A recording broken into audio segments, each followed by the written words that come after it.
आज कर्नाटक के नए सीएम के नाम का ऐलान हो सकता है। शाम 7:30 बजे पार्टी लेजिस्लेटर की मीटिंग होगी, जिसमें सीएम के नाम पर चर्चा होगी। मरकजी वजीर धर्मेंद्र प्रधान और जी किशन रेड्डी रियासत के लिए ऑब्जर्वर बनाए गए।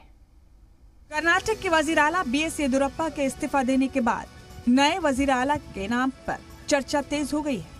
येदियुरप्पा के इस्तीफे के बाद दिल्ली में बीजेपी सदर जेपी नड्डा की रियासत के इंचार्ज अरुण सिंह के साथ चर्चा हुई।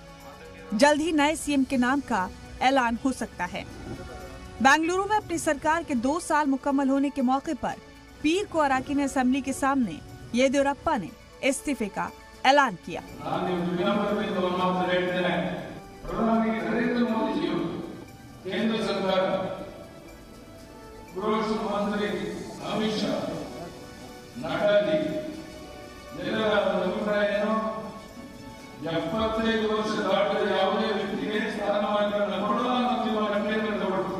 येदियुरप्पा ने राजभवन में गवर्नर थावरचंद गहलोत से जाकर अपना इस्तीफा सौंप दिया।